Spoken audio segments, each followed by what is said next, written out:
Hello everybody, I'm David from Al Jazeera News. We are in the Sochum room where the delegates are discussing for find a right resolution. The delegates of Libya made an interesting purpose about the microeconomy. So let's get see the interview by Valentin Raut. You talked about microcredit to help mothers and people in general to access to education.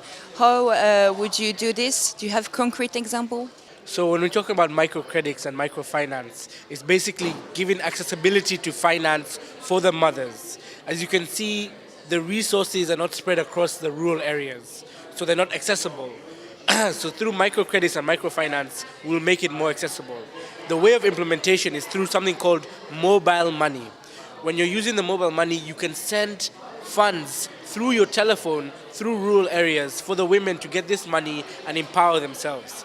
Now we're also looking at microcredits from local investors and private investors from the local community, not looking for international investors because that is going to bring unsustainability through debt. You talked about free education for the children of the working mothers. You talked about loads of things to help working mothers. Can you also give concrete examples, please? We have mothers in the rural areas who, first of all, their husbands don't agree that they have the same rights. So we have to educate the husbands on the grassroots to understand that their wives, if empowered, if working, can help them. Secondly, we're also looking at educating the boys in primary, in secondary education, in university, to have in the curriculum a system that will educate on gender equality throughout their school life, so they grow up with these morals in them, knowing that a woman is also equal.